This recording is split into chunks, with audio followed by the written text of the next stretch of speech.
الحمد لله وكفى وسلام على عباده الذين اصطفى أما بعد پارہ نمبر 10 وَاعْلَمُوا سورہ انفال کا کچھ حصہ 10ویں پارے میں بھی آیا، یعنی 9ویں پارے کے آخر سے شروع ہوئی تھی اور 10ویں پارے کے شروع میں ربع میں جا کر جو ہے یہ سورہ انفال ختم ہوتی ہے۔ انفال نفل کی جمع ہے، مال غنیمت کو کہتے ہیں۔ اس سورت کی پہلی آیت میں ایک ایسے ہی سوال کا جواب دیا گیا تھا جو مال غنیمت کے بارے میں کیا گیا تھا، اور 10ویں پارے کے شروع میں اس کی مزید تفصیل ہے جس میں بتایا گیا ہے کہ مال غنیمت کا 5واں حصہ رسول اکرم صلی اللہ علیہ وسلم آپ کے قرابت داروں، یتیموں، مسکینوں اور مسافروں کو دیا جائے گا، جبکہ 4 حصے مجاہدین کے درمیان تقسیم کیے جائیں گے۔ مال غنیمت کی تقسیم کا حکم بتانے کے بعد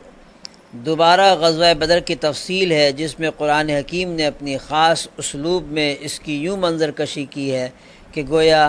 سامعین اپنی آنکھوں سے اس غزوے کا حال دیکھ رہے ہوں، اور فرمایا کہ اس وقت کو یاد کرو جب تم قریب کے ناکے پر تھے اور وہ دور کے ناکے پر تھے اور قافلہ تم سے نیچے اتر گیا تھا۔ تو غزوہ بدر کے حوالے سے جو باتیں یہاں ذکر کی گئی ہیں ان میں سے خاص باتیں یہ ہیں کہ جب دونوں لشکر آمنے سامنے ہوئے تو کفار نے مسلمانوں کی تعداد بہت ہی کم سمجھی، اور یوں ہی مسلمان کو کفار بہت کم دکھائی دیے۔ ایسا اس لیے ہوا کہ اللہ تعالیٰ نے اس جنگ کا ہونا طے فرما دیا تھا، اور اللہ نہیں چاہتا تھا کہ کوئی فریق بھی دوسرے کی کثرت سے مرعوب ہو کر راہ فرار اختیار کرے۔ اللہ تعالیٰ نے غزوہ بدر میں مسلمانوں کی نصرت کا تذکرہ کرنے کے بعد اللہ کی نصرت کے حصول کے 4 عناصر ذکر فرمائے ہیں۔ پہلا یہ کہ میدان جنگ میں ثابت قدمی، دوسرا اللہ تعالیٰ کا ذکر کثرت کے ساتھ کرنا، اور تیسرا آپس میں اختلاف اور لڑائی جھگڑے سے بچ کر رہنا، اور چوتھا دشمن سے مقابلے کے وقت ناموافق امور پر صبر کرنا۔ کامیابی کے 4 عناصر بتانے کے ساتھ ساتھ مشرکین کی طرح فخر و غرور اور دکھاوا کرنے سے منع کیا گیا ہے۔ غزوہ بدر میں شیطان مشرکین کے سامنے ان کے اعمال کو مزین کر کے پیش کرتا رہا، دوسری جانب مسلمانوں کی مدد کے لیے آسمان سے فرشتے نازل ہوئے جو کافروں کے چہروں اور پیٹھوں پر سخت ضربے لگاتے تھے۔ مفسرین فرماتے ہیں کہ اگرچہ یہ آیات تو غزوہ بدر کے بارے میں نازل ہوئی ہیں لیکن مفہوم کے اعتبار سے عام ہیں، چنانچہ موت کے وقت ہر کافر کی پٹائی لگتی ہے۔ قریش پر غزوہ بدر میں جو آفت آئی اور وہ ذلیل و خوار ہوئے تو اس کی وجہ یہ بتائی گئی کہ اللہ تعالیٰ کا دستور یہ ہے کہ جب کوئی قوم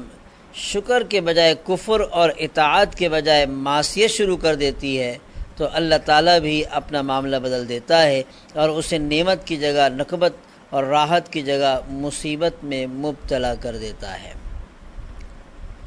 غزوہ بدر کے پس منظر میں مسلمانوں کو ہدایت کی گئی ہے کہ وہ دشمنوں سے مقابلے کے لیے مادی، عسکری اور روحانی تینوں اعتبار سے تیاری مکمل رکھیں۔ ظاہر ہے کہ غزوہ بدر میں مادی تیاری مکمل نہ تھی، یہ تو اللہ کی خاص نصرت کا نتیجہ تھا کہ مادی اور عسکری اعتبار سے کمزوری اور دونوں لشکروں میں بے پناہ تفاوت کے باوجود اللہ تعالیٰ نے مسلمانوں کو فتح عطا فرمائی، لیکن آئندہ کے لیے مسلمانوں کو حکم دیا گیا کہ وہ حالات اور ضروریات کے مطابق بھرپور تیاری کریں تاکہ ان کے اسلحہ اور ساز و سامان کو دیکھ کر دشمن پر رعب طاری ہو جائے اور وہ اسلامی لشکر کے سامنے آنے کی جرات ہی نہ کریں۔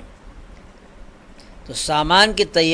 تیاری رکھنے کا تو حکم دیا گیا ہے کہ جنگ کے لیے سامان تیار رکھو، لیکن ان پر بھروسہ کرنے کا حکم نہیں دیا گیا۔ بھروسہ اللہ پر ہی کرو، اللہ کا حکم ہوگا تو یہ سارے ہتھیار کام آئیں گے، حکم نہ ہوا تو کچھ بھی کام نہ آئے گا۔ ارشاد باری تعالیٰ ہے کہ جہاں تک ہو سکے تم ان سے مقابلے کے لیے تیاری رکھو، قوت بھی اور گھوڑوں کا پالنا بھی، کہ اس کے ذریعے تمہاری دھاک بیٹھی رہے اللہ کے دشمنوں پر اور تمہارے دشمنوں پر، اور ان کے سوا دوسرے لوگوں پر جنہیں تم نہیں جانتے، اور اللہ انہیں جانتا ہے۔ یہاں اس بات کی وضاحت ضروری ہے کہ مادی قوت و طاقت کی اہمیت کے باوجود روحانی قوت کا انکار نہیں کیا جا سکتا، بلکہ حقیقت تو یہ ہے کہ دشمن سے دو بدو ہونے کے لیے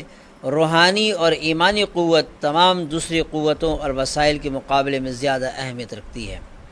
یہی وہ قوت ہے جو کمزور کو طاقتور بناتی ہے، جو چھوٹے کو بڑے لشکر کے ساتھ ٹکرانے کا حوصلہ عطا کرتی ہے، جو شہادت کی راہ پر چلنا آسان کرتی ہے۔ ایمانی قوت رکھنے والوں کو ایسا رعب عطا کیا جاتا ہے جو بڑے بڑے سورماؤں کو لرزہ براندام کر دیتا ہے۔ اپنی اس اجتماعی کمزوری کا کیسے اعتراف کیا جائے کہ آج کے مسلمان فکری، علمی، مادی اور روحانی ہر اعتبار سے ضعف اور کمزوری کا شکار ہے۔ جہاں مسلمانوں کو جنگ کے لیے ہمہ وقت مستعد رہنے کا حکم دیا گیا ہے، وہیں یہ حکم بھی دیا گیا کہ اگر یہ کافر صلح کی طرف مائل ہوں تو تم بھی ان کی طرف مائل ہو جاؤ۔ اس آیت سے واضح طور پر ثابت ہوتا ہے کہ اگر صلح میں مسلمانوں کی مصلحت ہو تو صلح کر لینی چاہیے۔ جنگ کی تیاری اور جذبہ جہاد کا یہ مطلب ہرگز نہیں کہ ہر صورت جنگ ہی کرنا ضروری ہے اور مصالح سے دور رہنا ہی اللہ کا حکم ہے۔ خود نبی کریم صلی اللہ علیہ وسلم نے متعدد مواقع پر صلح کا راستہ اختیار فرمایا ہے۔ جنگ بدر میں 70 مشرکین گرفتار ہوئے اور ہمارے آقا صلی اللہ علیہ وسلم نے اپنی عادت کے موافق ان کی قسمت کا فیصلہ کرنے کے لیے صحابہ کرام سے مشورہ کیا۔ حضرت عمر رضی اللہ عنہ اور دوسرے کئی صحابہ رضی اللہ عنہم کی یہ رائے تھی کہ انہیں قتل کر دیا جائے، جبکہ حضرت ابو بکر صدیق رضی اللہ عنہ اور بعض دوسرے صحابہ رضی اللہ عنہم نے مشورہ دیا کہ انہیں فدیہ لے کر آزاد کر دیا جائے۔ حضور اکرم صلی اللہ علیہ وسلم نے اسی رائے کو پسند فرمایا اور ان قیدیوں کو رہا کر دیا، اور اس پر اللہ کی طرف سے عتاب نازل ہوا اور فرمایا گیا کہ اگر اللہ کا حکم پہلے نہ ہو چکا ہوتا جو فدیہ تم نے لیا ہے اس کے بدلے تم پر بڑا عذاب نازل ہوتا۔ اس قسم کی آیات جن میں رسول اکرم صلی اللہ علیہ وسلم پر عتاب فرمایا گیا ہے، قرآن کی صداقت و حقانیت کی دلیل ہے۔ اگر بالفرض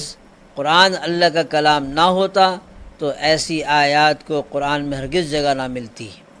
یہ بات بھی ملحوظ رہے کہ عتاب کے باوجود اللہ تعالیٰ نے مسلمانوں کو اس فدیے کے کھانے کی نہ صرف اجازت دی بلکہ اسے حلال اور پاکیزہ قرار دیا جو مشرک قیدیوں سے لیا گیا تھا۔ سورت کے اختتام پر ان لوگوں کو ایک دوسرے کا رفیق قرار دیا گیا جو اللہ کی رضا کے لیے ہجرت اور جہاد کرتے ہیں، ایک دوسرے کو ٹھکانہ فراہم کرتے ہیں اور ایک دوسرے کی مدد کرتے ہیں۔ اس سورت کی ابتدا جہاد اور غنیمت کے ذکر سے ہوئی تھی اور اختتام نصرت اور ہجرت کے ذکر پر ہو رہا ہے، گویا کہ یہ سورت ابتدا سے اختتام تک جہاد ہی کے بیان پر مشتمل ہے۔ اس کے بعد سورہ توبہ شروع ہوتی ہے۔ سورہ توبہ مدنی ہے اور اس میں 129 آیات اور 16 رکوع ہیں۔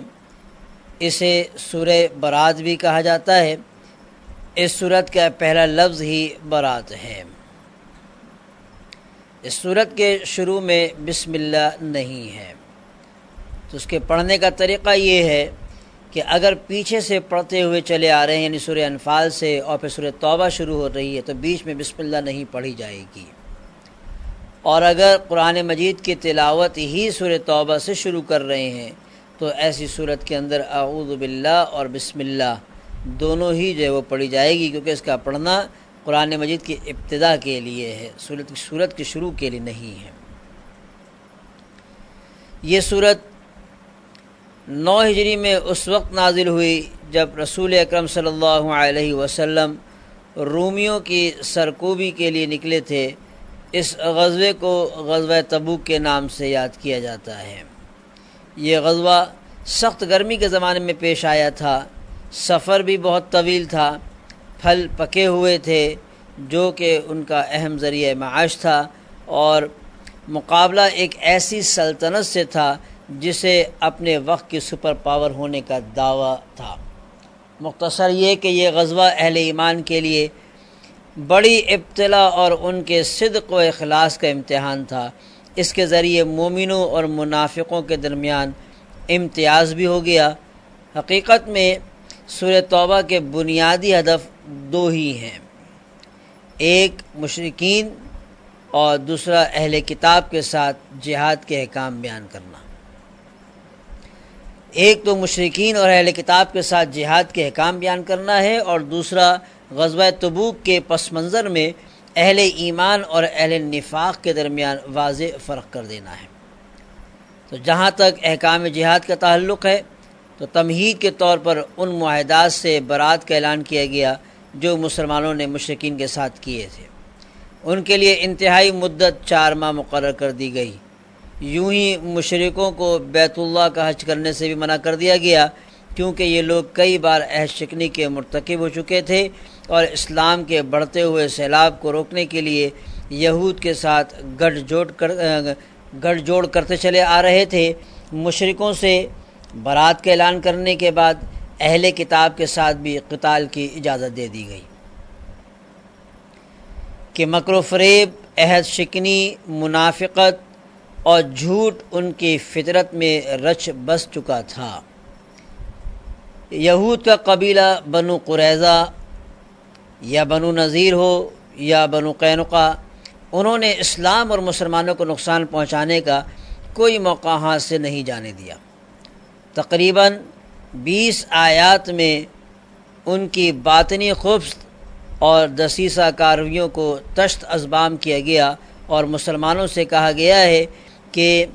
اہل کتاب میں سے جو لوگ اللہ پر ایمان نہیں لاتے اور نہ ہی روز آخرت پر یقین رکھتے ہیں اور نہ ان چیزوں کو حرام سمجھتے ہیں جو اللہ اور اس کے رسول نے حرام کی ہیں اور نہ دین حق کو قبول کرتے ہیں، ان سے جنگ کرو یہاں تک کہ وہ ذلیل ہو کر جزیہ دیں۔ جہاں تک اس صورت کے ہدف کا تعلق ہے تو منافقوں کی علامات اور بد باطنیوں کو اس انداز میں بیان کیا گیا ہے کہ وہ سب کے سامنے ذلیل اور رسوا ہو کر رہ گئے۔ اسی لیے اس صورت کا ایک نام سورۃ الفاضحہ بھی ہے، یعنی رسوا کرنے والی صورت۔ اس صورت کے نزول سے قبل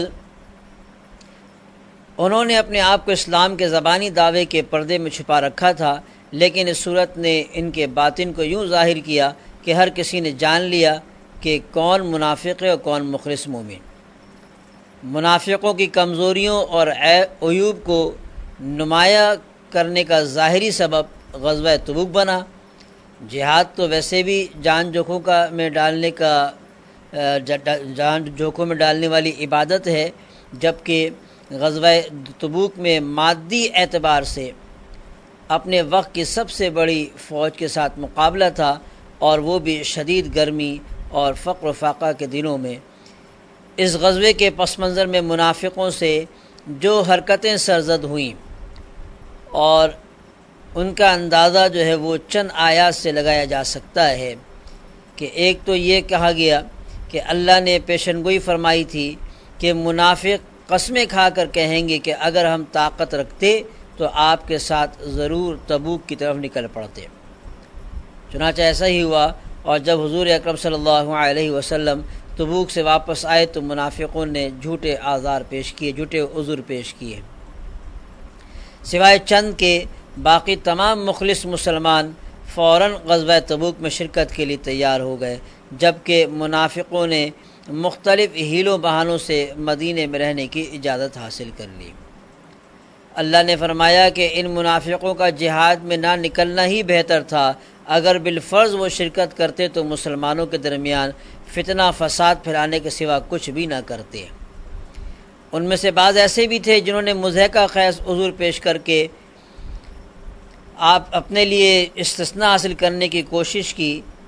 مثال کے طور پر جد بن قیس نام کے ایک صاحب کہنے لگے کہ یا رسول اللہ، میں دل کا بڑا کمزور ہوں، جبکہ رومیوں کی عورتیں گورے رنگ کی ہوتی ہیں، مجھے ڈر ہے کہ اگر میں جہاد میں گیا تو انہیں دیکھ کر فتنے میں مبتلا ہو جاؤں گا۔ ان کے دلوں میں مسلمانوں کے لیے بغض اور حسد کے سوا کچھ نہیں۔ اگر مسلمانوں کو فتح حاصل ہو یا مال غنیمت ہاتھ آئے تو پریشان ہو جاتے ہیں، اور اگر اس کے برعکس کسی حادثے یا مصیبت کا سامنا کرنا پڑ جائے تو انہیں بے پناہ خوشی ہوتی ہے۔ وہ قسمیں کھا کر یقین دلاتے ہیں کہ اے مسلمانوں، ہم تمہیں میں سے ہیں، حالانکہ ایسا نہیں ہے۔ ان کی نظریں صرف مال پر ہوتی ہیں، اگر مل جائے تو خوش ہوتے ہیں، اگر محروم رہے تو اللہ کے نبی پر طعنہ زنی سے باز نہیں آتے۔ چونکہ حضور صلی اللہ علیہ وسلم ہر کسی کی بات سن لیا کرتے تھے، اس لیے وہ آپ کے بارے میں کہتے تھے کہ آپ تو صرف نرے کان ہیں۔ آپ صلی اللہ علیہ وسلم کی زندگی میں انہیں مستقل یہ اندیشہ لگا رہتا تھا کہ کہیں ایسی صورت نازل نہ ہو جائے جو ان کا پول کھول دے اور ان کے قلبی راز فاش کر دے۔ ایک دوسرے کو برائی کا حکم دینا، نیکی سے روکنا، بخل کرنا ان کی نمایاں صفات میں سے ہیں۔ ان منافقین کے صفات اور اعمال ماضی کے کفار جیسے ہیں۔ ان کے دل اللہ کی محبت، اس کے ذکر و شکر اور اس کی عظمت سے یکسر خالی ہیں۔ ظاہر ہے کہ جس کے دل میں اللہ کی عظمت نہیں ہوگی، اس کے لیے معصیت اور نافرمانی بہت آسان ہو جائے گی۔ منافقوں کو کفار کے ساتھ تشبیہ دینے کے بعد قوم نوح، عاد، سمود، قوم ابراہیم، اصحاب مدین اور قوم لوط کا ذکر کیا گیا ہے۔ 10ویں پارے کے آخر تک منافقوں ہی کا تذکرہ ہوا، اور ان کے بارے میں اللہ نے یہاں تک فرما دیا ہے کہ اے میرے پیغمبر، اگر آپ ان کے لیے 70 بار بھی استغفار کریں تو بھی اللہ ان کی ہرگز مغفرت نہ کرے گا۔ اور یہ بھی فرما دیا کہ اگر ان میں سے کسی کا انتقال ہو جائے تو آپ اس کی نماز جنازہ ادا نہ فرمائیں۔ منافقوں کے ساتھ ساتھ اللہ تعالیٰ نے ان مخلص مسلمانوں کا بھی تذکرہ فرمایا جن میں کوئی بڑھاپے، کوئی شدید بیماری اور کوئی سامان جہاد نہ ہونے کی وجہ سے جہاد میں شرکت نہ کر سکا، تو ان لوگوں کے جذبات کا یہ عالم تھا کہ جہاد میں شرکت نہ کر سکنے کی وجہ سے ان کی آنکھوں سے آنسو امنڈ امنڈ آئے تھے۔ اس لیے فرمایا گیا کہ مخلصین کی اس جماعت پر کوئی گناہ نہیں۔ وآخر دعوانا ان الحمد للہ رب العالمین۔